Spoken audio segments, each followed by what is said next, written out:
Welcome to July 2026's Save File. I'm Wallace, the person behind the site Exalclaw.com, and this is where I tell you, dear watcher or listener, if you're going around doing chores while I'm talking about this, how the site's doing with its growth, what got published to the site, and basically anything else that's coming to mind. This is a particularly exciting Save File because it's going to be the first one with a mailbag.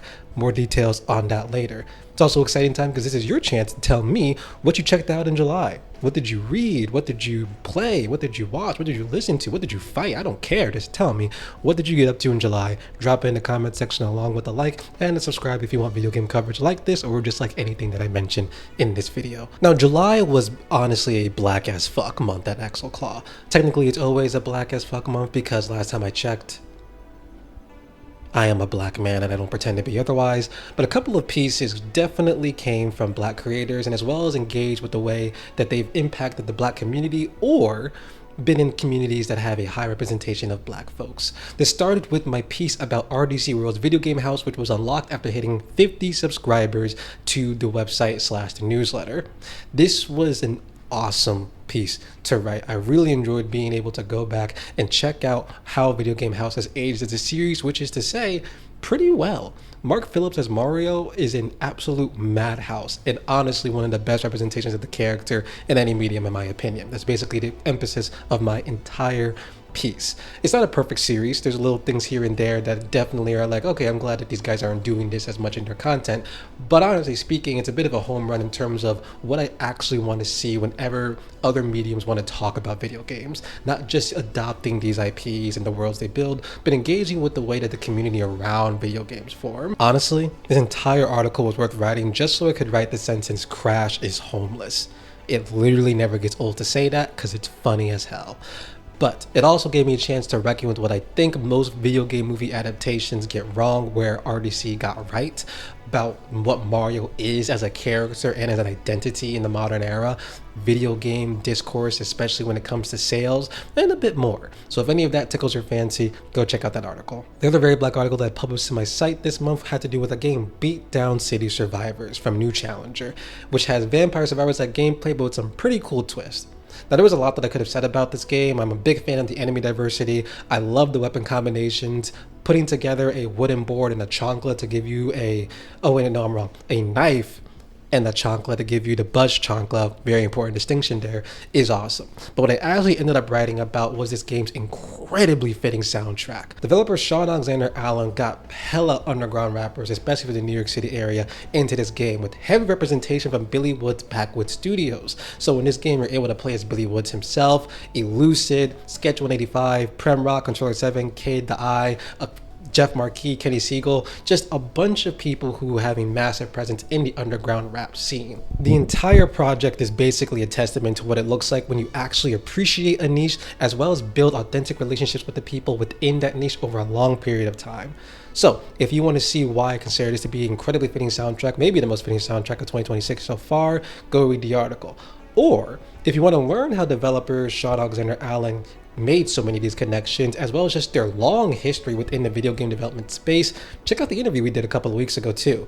Both are incredibly good reads / watches. I think you're going to get a lot out of both of them. You might become a fan of the hip hop group Rat King like I did after this, so go check it out. And there was one more less than black feature that came out on Exalclaw in July, but one that I still recommend you read, especially if you like Citizen Sleeper. If you've been following me for a while, you know that Citizen Sleeper is one of my favorite games, kind of by a long shot. And as while I could go into the whole spiel as to why that is, I do want to keep this video short. So the most important thing to understand is that the dice-driven, anti-capitalist sci-fi RPG has started inspiring a few games itself. I talked about the Sleeper-like in the past. I have a whole conversation on my YouTube channel with the developer James Patton who made Dustpunk, which may or may not be the first Sleeper-like depending on if more information reveals itself in the future.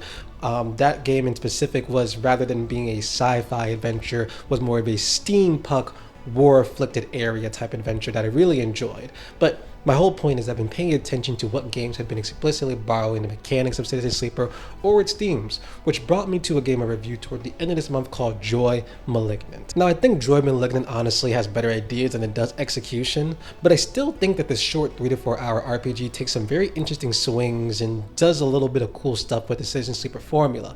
It has a similar dice-driven gameplay as well as the same traversal by location nodes, but it does so with a very interesting premise of a entire city that's been afflicted by a curse where the history of the people and the place itself are on display at all times as mosaic pieces of all things. There's also similar themes of oppression, this time taking place under a theocracy. So there's just a lot of interesting stuff that the game was trying to do within the Citizen Sleeper formula that I think if it was a bit longer would have really made more of an impact. So if you want to learn more about that game, go check out the review right now. Again, I especially recommend this if you're someone who's a fan of Citizen Sleeper. Last but not least, I actually want to point your attention to an article that was published not on Exalclaw, but on the queer and woman-run site Mothership. In July, they published a piece that I'm really proud of and that I think you should take the time to read given its implications. For the piece, I talked to over 12 caretakers who are working within the games industry. This includes people who are parents to young children and teens, people who are taking care of their aging parents, people who are taking care of sick partners, and the picture that they painted was, to be very frank, bleak. It became very clear there's a lot of work that needs to be done to not only make sure that the needs and wants of these caretakers are heard, but so that the game spaces stay outright hostile to their existence as caretakers. So if you want to hear more about their perspectives on that, what's currently the issues and pain points for caretakers working in the game space, and a few standardized practices that they would love to see get adopted to make their accommodations better and just have their needs met, go check out that piece on Mothership right now.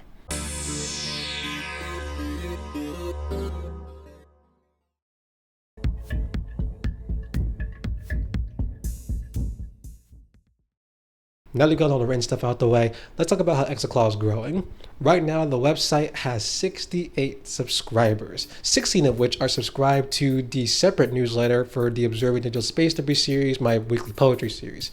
First of all, thank you to all 68 of you. It is so awesome that you guys care enough to actually give me your email, your personal information, and then have me enter your email inbox with some random take on video games or an interview or this. It's awesome. I want to see that keep growing. If you're watching this right now and you're not subscribed, hey, consider doing it. It is free. It makes sure that every piece that I publish goes right to your inbox so you don't have to go track it down yourself or wait for me to post it online later.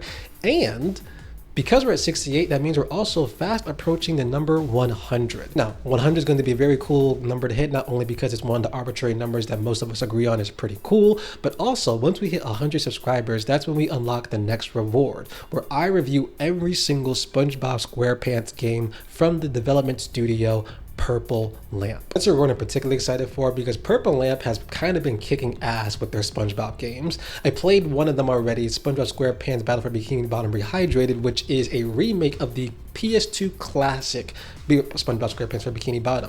To me, it's one of the best games that was out on the PS2. It's one that I think about very fondly for its action, for its platforming, for its gags, for just how well it fleshed out the SpongeBob universe in general. And to see the team take so many swings at it, which modern flourishes, as well as the chance to see the other games that they haven't played. I haven't played Titans of the Tide yet, or the one that was Cosmic Shake. I played the Titans of the Tide demo and had a great time about that. I actually wrote about that for the site when I was still writing demo reviews or demo impressions. I say this to say I'm very excited to hit 100. I really want to write about these games. I'm so impressed by the way Purple Lamp has added modern flourishes to Battle for Bikini Bottom, and I want to see if that same impression holds up with the other two games. Plus, I just also think that they've done a really good job of capturing the humor that made SpongeBob appealing in the first place. Anyone that's watched new SpongeBob knows it's basically a completely different show from old SpongeBob. And Purple Lamp, I think, has kind of been tapping into what made old SpongeBob, the hit that it is. So if you also want to see that, consider subscribing. And the last big update to mention is Exalclaw has a new TikTok account.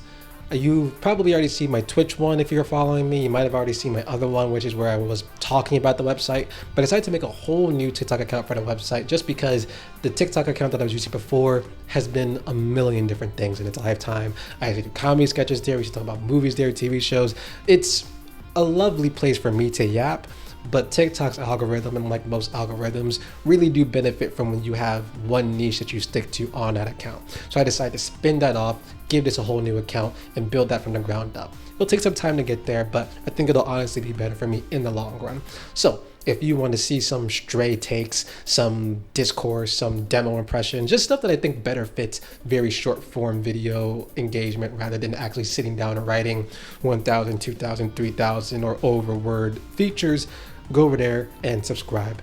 Would really appreciate it. And it will be fun for us to kind of just yap and be a little bit more casual when we can. Now it is finally time for the mailbag. Here's how the mailbag is going to work right now. So originally, I planned on the mailbag being a Patreon exclusive for the $2 members. It's the only membership right now. However, because the Patreon is still in a place where it needs to grow and I do need to have actual questions to answer in this portion, here's what we're going to do. For right now, Patreon, being a Patreon member just means that anytime you ask a question on the Patreon for Exalclaw, your question will definitely get answered. No ifs, ands, or buts about it. Obviously, unless the question I think is just crazy. Again, if you're asking me what my social security number is, the only people that are privy to that are me and my partner. So hard no. But otherwise, if it's related to games or just like a weird little question, I'm going to answer it over at the Patreon. But like I said, because I need to make sure that there's actual questions here, I'm going to be fielding questions from other places in the meantime, which is where today's question will be coming from, specifically TikTok. I'm going to read these verbatim, by the way. So on TikTok, Indie Game Guy says, "Hey Wallace, got one for you. Has there ever been a game has connected with you in a really strong way when you were not expecting it?" Which I think is an awesome question to start this off. This is a cool question because it made me kind of go back and really sit down and wonder, when are the moments in which I'm playing a game in which I've not only felt strongly, but wasn't prepared to feel strongly. Because there's tons of times where I'm playing games when I'm just like, oh my God, this is like the best feeling in the world, or I love the way this is making my brain think, or making it run, or making me feel bad, or making me feel good. Like there's a lot of times where games are making you feel strongly, but you're kind of ready for that. A good recent example is Dench Attack. The minute that I played level 1 of Dench Attack, I knew that that was a game that was going to making me feel high the entire time I played it, and it did. But to the actual question, a couple of things came to mind. At first I thought about the game Web Fishing, not only because I wasn't expecting the chat genre game to come back, but because the conversations that I had in Web Fishing for the brief amount of time that I played it really made me understand that a lot of the strangers out there were feeling the same way that I was feeling after Trump won another term, which has been going swimmingly, as I imagine we all agree on. Then there was also the game How Fish Is Made, which comes from Rogue Organ, the people that developed mouthwashing. I played How Fish Is Made on a random afternoon during a weekday when there was like a lull, and that game just threw me for a hard loop. I wasn't expecting to be thinking about the illusion of choice in the middle of the day, but that's the kind of game that How Fish Is Made is. So that's a good contender. But I think the game that I'm actually going to give this to is my #1 game from last year, Deconstruct Team's Many Night a Whisper. Now the reason Many Nights a Whisper is going to win this is because that game, unlike any other, gave me such a real sense of consequence to my action. If you don't know how the game works, Many Nights a Whisper can basically be played in one sitting, and the whole game works up to you having one chance to take one shot at a chalice that is all the way across the water. So the entire game is about you practicing for this shot. And a very big important part of it is the reason you're making this shot is because you are someone who can grant the wishes of the people in your area that actually change the world. And the amount of wishes that you accept directly affect how much power your slingshot has. So there's an incentive for you to say yes to some wishes, but because some of these wishes are crazy, you can also say no to them. Like there's one wish that makes someone wish that they could send someone else to hell.